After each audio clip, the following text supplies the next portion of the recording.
get ready with me. I'm afternoon shift today, kaya napag-isipan kong I have to change my earrings.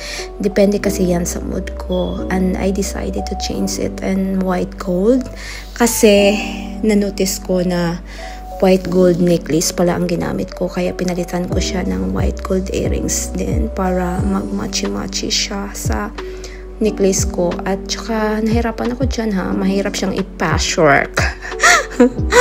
Tapos okay na siya. And then I'm using my Cartier and my Infinity bracelet. And then gusto ko yung mag-scrap suit ko today at Sterling Sikap yarn, plonso yarn. And then tapos na. Kaya napag-isipan kong mag-scrap suit ako. At tapos na, sinuot ko na. Chadadan!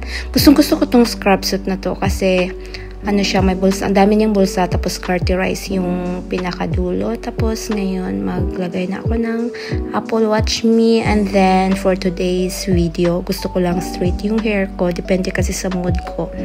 Pag gusto kong mag-straight or curly. At every time na kahit saan ako pupunta, I'm using two perfume. And I'm using Zara.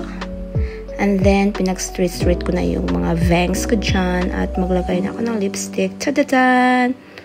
Naglagay din ako ng lip gloss para glossy siya tingnan. Tapos, naglagay din ako ng ID dyan.